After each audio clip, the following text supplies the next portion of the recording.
আসসালামু আলাইকুম। আজ আমরা জানব কেন আমাদের বারবার সর্দি কাশি হয় এবং কখন আমাদের সতর্ক হওয়া উচিত। সাধারণ কারণগুলো হলো রোগ প্রতিরোধ ক্ষমতা কমে যাওয়া, শরীরের ইমিউন সিস্টেম দুর্বল হয়ে গেলে সহজেই আমাদের দেহে ভাইরাস এবং ব্যাকটেরিয়া আক্রমণ করে ফেলে। ধুলা ধোয়া এবং ঠান্ডা বাতাসে অ্যালার্জিক কাশি হয়ে থাকে। কম ঘুমের ফলে শরীর নিজেকে পুরোপুরি রক্ষা করতে পারে না। সাইনাস বা নাকবন্ধ, নাকের ভিতরে ইনফেকশন হলে দীর্ঘস্থায়ী কাশির সৃষ্টি হয়।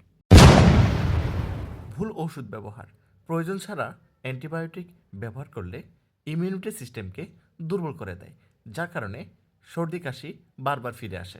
ধূমপান বা ধোঁয়া, সক্রিয় বা প্যাসিভ স্মোকিং কাশি বাড়ায়। কখন ডাক্তারের কাছে যাবেন?